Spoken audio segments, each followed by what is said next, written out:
Hey everyone, I hope you all are doing great and everything is absolutely and perfectly fine at your end. Welcome back to my channel. मैं हाजिर हूँ एक और नई reading के साथ। Guys, हमारी आज की रीडिंग का टॉपिक है what negativity is impacting your relationship. तो अगर आप अपने रिलेशनशिप में चैलेंजिंग टाइम से गो थ्रू कर रहे हैं और आपको पता नहीं चल रहा कि ऐसा क्यों हो रहा है, चीज़ें आपके अकॉर्डिंग या चीज़ें ठीक क्यों नहीं चल रही है आपके रिलेशनशिप में, तो अगर आप अपने रिलेशनशिप में टफ टाइम से गो थ्रू कर रहे हैं, कुछ चैलेंजेस आए हुए हैं आपके रिलेशनशिप में और आप जितना भी ट्राई कर रहे हैं चीज़ें ठीक तरीके से नहीं चल रही, तो इस रीडिंग से हम पता लगाने की कोशिश करेंगे कि ऐसी कौन सी नेगेटिव चीज़ें हैं जो आपके रिलेशनशिप को इम्पैक्ट कर रही हैं राइट नो, और आप ऐसा क्या कर सकते हैं कि आप उन चीज़ों को हील कर पाएँ, उन चीज़ों को अपने रिलेशनशिप से बाहर निकाल पाएँ और आपके रिलेशनशिप में दोबारा से हार्मनी आ पाए, दोबारा से वो पीस आ पाए। तो बिना देरी किए चलिए हम गाइस इस रीडिंग को शुरू करते हैं। रीडिंग शुरू करने से पहले मैं आपको बता दूं कि ये एक कलेक्टिव रीडिंग है, तो जो आपके साथ रेजोनेट करे आप वो अपने साथ रखिए और बाकी किसी और के लिए छोड़ दीजिए। तो चलिए guys, let's get into the reading और देखते हैं हमें क्या गाइडेंस मिलती है आपके रिलेशनशिप के लिए। सो गाइस, गाइडेंस मैंने पुल कर ली है। अब मैं आपको गाइडेंस को एक्सप्लेन करता हूँ कि एक्चुअल में क्या सिचुएशन है। सबसे पहले गाइस, आपके कनेक्शन में राइट नो चैलेंजेस तो हैं जो मुझे क्लियर कट दिख रहे हैं सेवन ऑफ वॉन्ड्स के कार्ड के साथ। एक से ज़्यादा चैलेंजेस हो सकते हैं और हो सकता है कि आप इस समय आइसोलेशन में भी हो, आप ज़्यादा लोगों से मिल ना रहे हो, ज़्यादा लोगों से इंटरेक्ट ना कर रहे हो, और आपके रिलेशनशिप में जो नेगेटिविटी है, जो चीज़ आपके रिलेशनशिप को नेगेटिवली इम्पैक्ट कर रही है इस समय सबसे ज़्यादा, वो मैं बताऊँ। आपके सराउंडिंग में कोई ऐसे पर्सन है जो बहुत नेगेटिव है। फर्स्ट ऑफ ऑल, ये उनकी पहली क्वालिटी है कि वो नेगेटिव है। दूसरा, वो पर्सन बहुत कंट्रोलिंग है। तीसरा, उस पर्सन की ईगो जो कि चाहती है कि वो हर किसी को अपने तरीके से कंट्रोल करे, और जब आप उनको समझाने की कोशिश भी करें तो वो पर्सन ऐसे रिएक्ट करते हैं जैसे उनको सारा पता है और वो आपकी बिल्कुल नहीं सुनते। उस वजह से आप बहुत ज़्यादा ओवर थिंकिंग करते हैं, कहीं ना कहीं आपके थॉट्स ब्लॉक हो जाते हैं, आप सोच नहीं पाते। और ना, आपको अगर कोई सही चीज़ सोचनी पड़े ना कि सही में एक्चुअल में आपके लिए अच्छा क्या है, बुरा क्या है, तो इस पर्सन ने आपके आगे पीछे ऐसी सिचुएशन क्रिएट करके रखी हुई है कि ना आपके थॉट्स ही ब्लॉक हो जाते हैं। अगर आप कुछ अलग लेवल पे सोचना चाहें ना, तो आपके थॉट्स ब्लॉक हो जाते हैं और आप ना ओवर थिंकिंग करना शुरू कर देते हैं। हो सकता है आप पास्ट को प्रेजेंट के साथ कंपेयर करना शुरू कर देते हैं, या कोई भी आप कोई ऐसी चीज़ करना शुरू कर देते हैं जिसका अल्टीमेटली रिजल्ट कोई भी नहीं निकलता, सिर्फ आपकी एनर्जी लॉस होती है और अल्टीमेटली उस चीज़ का रिजल्ट कोई भी नहीं निकलता। ये पर्सन जो आपके आगे पीछे है ना, ये आपको कंट्रोल करने की कोशिश कर रहे हैं। हो सकता है इनकी बातें आपको इतना इम्पैक्ट करती हैं, जो भी इनके एक्शंस हैं। कुछ के केसेस में ये उनकी मदर हो सकते हैं, कुछ के केसेस में कोई सीनियर लेडी हो सकती है, कुछ के केसेस में गाइस ये आपके खुद के पर्सन भी हो सकते हैं। और अगर मैं आपके पर्सन की बात करूं तो सिमिलर चीज़ें वहाँ पे भी हो सकती हैं। हो सकता है आपके मदर के आपके जो पर्सन हैं उनके ये मदर हो सकते हैं, उनकी कोई एल्डर सिस्टर हो सकती है, या खुद के जो आपके पर्सन हैं उनकी खुद की ईगो भी हो सकती है। But most of the time मुझे ये लग रहा है कि कोई एक्सटर्नल फैक्टर है, कोई एक्सटर्नल पर्सन है जिसका आपके रिलेशनशिप पे इम्पैक्ट पड़ रहा है गाइस।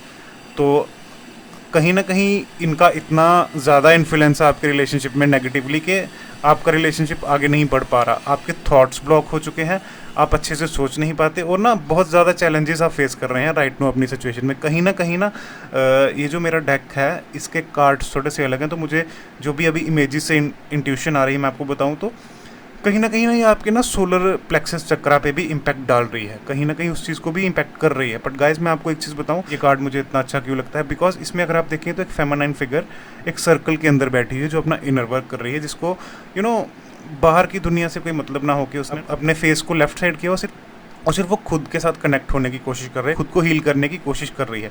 इस समय वो टोटली आइसोलेटेड है। तो गाइज, आप भी इस समय पूरे प्रोटेक्टेड हैं, कोई आपको ये ज़्यादा इम्पैक्ट नहीं कर पाएगी जो भी ये लेडी है। सिर्फ आपको क्या करना है, खुद के साथ कनेक्ट करना है, खुद का इनर वर्क करना है। आपको इस समय इंट्रोस्पेक्शन करने की ज़रूरत है, खुद की इनर लाइट के साथ जुड़ने की ज़रूरत है और खुद की ना हायर सेल्फ को अचीव करने की ज़रूरत है। इसके लिए अगर आप चाहें, या यूनिवर्स आपकी लाइफ में कोई गाइड भेजेंगे, या कोई ऐसे मैच्योर पर्सन या कोई स्पिरिचुअल पर्सन आपके आगे पीछे हैं जिनसे आप चाहें तो गाइडेंस मांग सकते हैं, और ये पर्सन आपको हेल्प करेंगे आपकी इस सिचुएशन से बाहर निकलने में, आपको आपका इनर सेल्फ से, आपकी इनर लाइट से कनेक्ट करने में। बिकॉज अगर मैं आपकी बात करूं तो आप हैं एक एम्प्रेस जो हमेशा खुद को नर्चर करते हैं, आपको अपनी वैल्यू पता है, आप सबके लिए एक मदरली टच रखते हैं अपने अंदर, और आप एक सच में बहुत मदरली पर्सन हैं। गाइस, आपको राइट नो चाहिए कि आप अपनी मेडिटेशन पे फोकस करें, अपने इनर वर्क पे फोकस करें, थोड़ा अपने जहाँ पे राइट नो आप रहते हैं उस प्लेस को चेंज करें, उस जगह को चेंज करके थोड़ा बाहर जाएं, ट्रैवल करें। इस समय आपको बहुत ज़रूरत है क्योंकि मैं देख रहा हूँ कि जहाँ पे आप रहते हैं वहाँ का जो इन्वायरमेंट है वो आपके लिए बहुत नेगेटिव है और वो आपको नेगेटिवली इम्पैक्ट कर रहा है। अगर आप अपना इनर वर्क भी करना चाह रहे हैं तो कहीं ना कहीं शायद वो चीज़ भी आपके लिए चैलेंज बन रही है। तो राइट नो आपको ज़रूरत है कि आप अपना प्लेस थोड़ा चेंज करें। हो सकता है 2-3 दिन के लिए ही बाहर जाएँ, 2-3 दिन के लिए भी अगर ना जा पाएँ तो एटलीस्ट थोड़ा ट्रैवल करने बाहर जाएं। इससे क्या होगा, आपका इन्वायरमेंट चेंज होगा, आपकी वाइब्स चेंज होंगी और कहीं ना आप एक हायर सेल्फ के साथ अपनी वो डिवाइन पावर के साथ कनेक्ट हो पाएंगे। बिकॉज राइट नो जिस इन्वायरमेंट में आप हैं वो बहुत नेगेटिव है और वो आपको बहुत नेगेटिवली इम्पैक्ट कर रहा है और सेम चीज़ आपके पर्सन पे भी इम्प्लीमेंट है ये।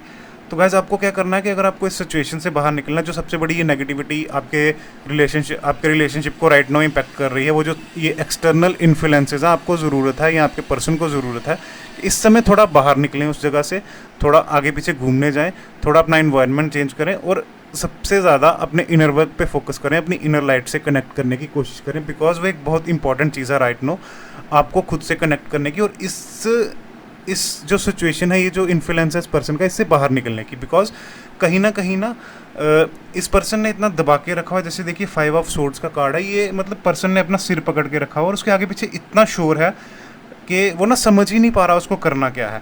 और दूसरी तरफ अगर आप देखेंगे कि तो मतलब जैसे अगर वो पर्सन नई बिगनिंग करने की कोशिश भी कर रहा है अपनी लाइफ में, तो वो उस पर्सन का इन्फ्लुएंस इतना है आपके पर्सन पे या आप पे कि आप सोच ही नहीं पा रहे। आपकी लाइफ में न्यू बिगनिंग होने के पूरे चांसेस हैं और वो न्यू बिगनिंग कैसे होगी, जैसे आप अपना इनर वर्क करना शुरू करते हैं, अपने आप को अलाइन करना शुरू करते हैं। गाइस मेरी बात सुनिए, चैलेंजेस जितने भी हैं चाहे राइट नाउ, बट आप एक बात याद रखिए कि आप अपने अंदर एक ऐसी पावर को होल्ड करके अगर आप इस कार्ड को बहुत ध्यान से देखेंगे तो ये वॉन्ड्स हैं जो चैलेंजेस को रिप्रेजेंट कर रही हैं, बट वो सारी की सारी नीचे हैं। कोई भी ऐसी वॉन्ड नहीं है जो आपसे ऊपर है या आपके ऊपर जाके आपको ओवर पावर कर रही है। तो आप अपनी पावर को समझने की कोशिश करिए कि आप ऑलरेडी प्रोटेक्टेड हैं, आप ऑलरेडी हायर स्टेट में हैं इन चैलेंजेस से, but due to your conditioning of mind आप इनको बहुत बड़ा चैलेंज समझ रहे हैं। अगर आप अपनी true power, true inner self, true inner light के साथ कनेक्ट हो जाते हैं, अगर आप अपनी सोल के साथ कनेक्ट हो जाते हैं, तो गाइज ये बहुत छोटे छोटे चैलेंजेस हैं जिनका एक्चुअल में कोई मतलब ही नहीं है आपकी लाइफ में। आप आप अपने अंदर इतनी पावर होल्ड करके चलते हैं कि ये चिंदी से चैलेंजेस आपको कुछ नहीं बिगाड़ सकते आपका। तो आप एक एम्प्रेस है और आपको पता होना चाहिए कि एक एम्प्रेस की क्या पावर होती है, वो क्या अपने अंदर एनर्जी होल्ड करके चलती है। एंड मैं एम्प्रेस को एक एज ए हीलर की तरह भी देखता हूँ, जिसके अंदर इतनी पावर है कि वो सेल्फ हीलिंग कर सकती है, अपने आप को खुद ही हील कर सकती है वो, क्योंकि उसको खुद की वैल्यू पता है कि वो क्या वैल्यू अपने अंदर होल्ड करती है, क्या उसका लाइफस्टाइल होता है, क्या कितनी वो मदरली है, कितना लव होल्ड करके रखती है अपने अंदर। और उसको एम्प्रेस को इतना भी पता होता है कि कब कौन सा डिसीजन बनाना है। इतनी मैच्योर वो हो चुके होते हैं कि उनको पता होता है कब कौन सा डिसीजन बनाना है और वो कैसे उनकी लाइफ को इम्पैक्ट करेगा। तो गाइज़ इस समय तो आपको अपनी ट्रू पावर जानने की ज़रूरत है ताकि आप इस नेगेटिविटी को, इस रिलेशनशिप से बाहर निकाल पाएँ। अगर आपके पर्सन परेशान हो रहे हैं तो भी आप चाहें तो अपना इनर वर्क करके अपने पर्सन तक पॉजिटिविटी भेज सकते हैं, अपने पर्सन तक वो लव भेज सकते हैं, ताकि वो अवेयर हो पाए, उनको अवेयरनेस आ पाए कि एक्चुअल में हो क्या रहा है। हो सकता है वो मतलब अपनी मदर के साथ इतने इन्वॉल्व हों कि उनको वो पता ही नहीं चल पा रहा कि ऐसा भी कुछ हो सकता है, कि मतलब कभी कभी हमारे घर वाले भी हमें नेगेटिवली इम्पैक्ट कर सकते हैं। तो गाइज़ आपको ज़रूरत है कि आप इनर वर्क करें, आप अपना इनर वर्क करना शुरू करिए। वहाँ जैसे ही आप अपने इनर वर्क के साथ, जैसे आप अपने ट्रू नेचर के साथ कनेक्ट होना शुरू करते हैं, तो मैं देख रहा हूँ कि आपके पर्सन का भी इस पर बहुत पॉजिटिवली इम्पैक्ट पड़ेगा। और जल्दी ही जैसे जैसे आप अपना काम करना शुरू करते जाएंगे, खुद को इम्प्रूव करना शुरू करते जाएंगे, आपके पर्सन और आपके बीच से ये जो नेगेटिविटी है ये हील हो जाएगी। ये जो पर्सन बीच में नेगेटिवली इम्पैक्ट कर रहे हैं, हो सकता है एक टाइम ऐसा आ जाए कि आपके पर्सन इतने एनलाइटन हो जाएं या इतना मतलब अवेयर हो जाएं कि उनको इन सब चीज़ों का इम्पैक्ट ना पड़े। उसके लिए आपको इनर वर्क करना पड़ेगा, खुद को अपने अंदर, खुद को अपने साथ कनेक्ट करना पड़ेगा, खुद को अपनी डिवाइन लाइट के साथ कनेक्ट करना पड़ेगा। आपको कुछ ऐसी चीज़ें करनी पड़ेंगी राइट नाउ, जैसे कि अगर आपके आगे पीछे का, जैसे मैंने पहले ही बोला कि आपके आगे पीछे का इन्वायरमेंट नेगेटिव है, तो आप अपने प्लेस को छोड़ के कहीं आगे पीछे घूमने जाइए, बाहर निकलिए। और बाहर आप निकलते हैं तो आप नेचर से कनेक्ट कीजिए। नेचर से कनेक्ट करके आपको पहले तो आपको पॉजिटिव वाइब्स मिलेंगी, आपका इन्वायरमेंट थोड़ा चेंज होगा, उसके साथ साथ आपके अंदर ना वो एक डिवाइनली गाइडेड कुछ मैसेजेस आएंगे जिससे आपको पता चल पाएगा कि हाँ क्या सिचुएशन है आप, और उस सिचुएशन से आप बाहर कैसे निकल सकते हैं। मैं आपको यही सजेस्ट करूँगा कि जब आप किसी ट्रैवल पे जाएँ या किसी ऐसी जगह पे जाएँ जहाँ पे आगे पीछे नेचर हो, तो एडवाइस आपके लिए यही है कि कुछ देर के लिए अपने इलेक्ट्रॉनिक गैजेट्स को छोड़ दीजिए, सिर्फ अपने साथ बैठिए, खुद के साथ बैठिए और खुद को ऑब्जर्व करने की, खुद की इंट्यूशन को सुनने की, खुद की इंट्यूशन के साथ कनेक्ट होने की कोशिश कीजिए। और उसका सबसे बेस्ट तरीका ये है कि आपको मेडिटेशन करनी है 5 से 10 मिनट, ज़्यादा कर सकें तो और भी ज़्यादा बेटर है, बट एटलीस्ट 15 मिनट्स का टाइम आप लेके चलिए ही चलिए।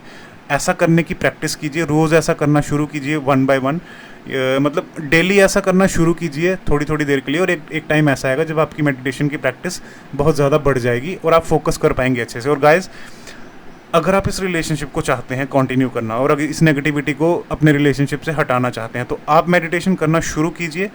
प्रॉब्लम्स आएंगी थोड़ी बहुत, बट आपके रिलेशनशिप से नेगेटिविटी पूरी तरह ख़त्म हो जाएगी, इतनी मैं आपको गारंटी दे सकता हूँ, बिकॉज आप अपने अंदर वो पावर होल्ड करके रखते हैं। अपने सैक्रल चक्र, अपने सोलर प्लेक्सस चक्रा पे काम कीजिए, खुद की इंडिपेंडेंस पे काम कीजिए, अपने आप को ये एम्प्रेस दोबारा बनाइए। आप ये मत भूलिए कि आप ऑलरेडी एक एम्प्रेस हैं, बट अगर आप अपने आप को अभी भूल चुके हैं इस नेगेटिविटी की वजह से, तो आपको ज़रूरत है कि आप अपने आप को दोबारा से रिजुवनेट करें, अपनी दोबारा से अपनी ट्रू पावर को पहचानें और अपनी ट्रू पावर में दोबारा से आएं। जब आप अपनी ट्रू पावर को अचीव कर लेंगे, आपके पर्सन वहाँ से हील हो जाएंगे और आप दोनों के बीच में जो भी ये नेगेटिविटी है, जो भी पर्सन नेगेटिविटी क्रिएट कर रहा है आप दोनों के बीच में और आपको सेपरेट करने की कोशिश कर रहा है, गाइस वो पर्सन अपने आप बीच से हट जाएगा और आपका रिलेशनशिप वापस ट्रैक पे आ जाएगा, वापस आपके रिलेशनशिप में वो पॉजिटिविटी आ जाएगी और आपके बीच में जितनी भी प्रॉब्लम्स हैं राइट नो वो सारी ख़त्म हो जाएंगी। अगर आपको समझ नहीं आता आपको करना क्या है, तो आप किसी सीनियर पर्सन की हेल्प ले सकते हैं, किसी स्पिरिचुअल पर्सन की हेल्प ले सकते हैं, जो आपको आपका रास्ता दिखाने में हेल्प करेंगे, आपको आपकी लाइफ में आगे बढ़ने में गाइड करेंगे और आपको आपके ना स्पिरिचुअल पाथ में भी आगे बढ़ने में गाइड करेंगे। अगर आपको कभी कुछ चीज़ें समझ नहीं आती तो आप अपने आगे पीछे किसी ऐसे पर्सन को ढूंढिए, और अगर ऐसा पर्सन कोई नहीं है तो आस्क यूनिवर्स, आस्क गॉड के आपकी लाइफ में गाइडेंस भेजें। वो कुछ ना कुछ करेंगे, किसी पर्सन के थ्रू आपको गाइडेंस देंगे, आपको कोई सोशल मीडिया पे गाइडेंस मिल जाएंगे, किसी ना किसी वे से, किसी ना किसी मीन से आपको गाइडेंस मिल जाएगी। तो गाइस, इस समय आपको कहीं आगे पीछे नहीं भागना, कोई गलत स्टेप नहीं लेना, किसी भी ऐसे पर्सन की बातों में नहीं आना जो आपको फंसाने की कोशिश कर रहे हैं, या मतलब कुछ ऐसा दिखा के कि मैं ये ठीक कर दूंगा, मैं वो ठीक कर दूंगा, और आप उनकी बातों में आके कोई गलत कर्माना क्रिएट कर लें। इस समय आपके रिलेशनशिप में नेगेटिविटी आई हुई है, तो आपको बहुत अवेयर रहना पड़ेगा कि आप क्या कर रहे हैं, बिकॉज आप जो भी करते हैं वो आपका कर्मा क्रिएट होता है, तो कर्मा फिर आगे चल के दोबारा से आपके पास रिटर्न आता है। तो इस मूवमेंट पे आप काम रहिए, कोई भी ऐसा स्टेप मत लीजिए, कोई भी ऐसा एक्शन मत क्रिएट कीजिएगा जिसका आगे चल के आपको ही रिजल्ट दोबारा से झेलना पड़े। इस समय जो आपके रिलेशनशिप में नेगेटिविटी है उसको दूर करने का एक ही सबसे बेस्ट तरीका है, वो है आपका खुद का इनर वर्क, आपकी खुद के साथ कनेक्टिविटी, आपकी खुद की इनर लाइट के साथ कनेक्टिविटी। तो आप अपनी लाइट के साथ कनेक्ट करना शुरू कीजिए, मेडिटेशन करना शुरू कीजिए। और गाइस, मैं आपको 100% गारंटी देके बोल सकता हूँ कि जो भी नेगेटिविटी आप अपने कनेक्शन में राइट नो फेस कर रहे हैं, चाहे वो इंटरनल है, चाहे वो एक्सटर्नल है, या किसी और का इन्फ्लुएंस है, चाहे आपके ऊपर है, चाहे आपके पर्सन के ऊपर है, गाइस ये सब चुटकियों में दूर हो जाएगा। बस ज़रूरत है तो आपको खुद के साथ कनेक्ट होने की और खुद का इनर वर्क करने की। तो गाइस, ये थी आज की रीडिंग। आई होप आपको क्लैरिटी मिली होगी, आपको आंसर मिला होगा। मैं आपसे रिक्वेस्ट करूंगा मेरे चैनल को लाइक, शेयर और सब्सक्राइब कीजिए, और अगर आपको लगता है कि इस रीडिंग की किसी और को भी ज़रूरत है, इस रीडिंग को उनके साथ भी शेयर कीजिए ताकि उनको भी गाइडेंस और क्लैरिटी मिल पाए। मैं जल्दी ही मिलूंगा आपको और एक नई रीडिंग के साथ। तब तक के लिए good bye, take care and take care of your health.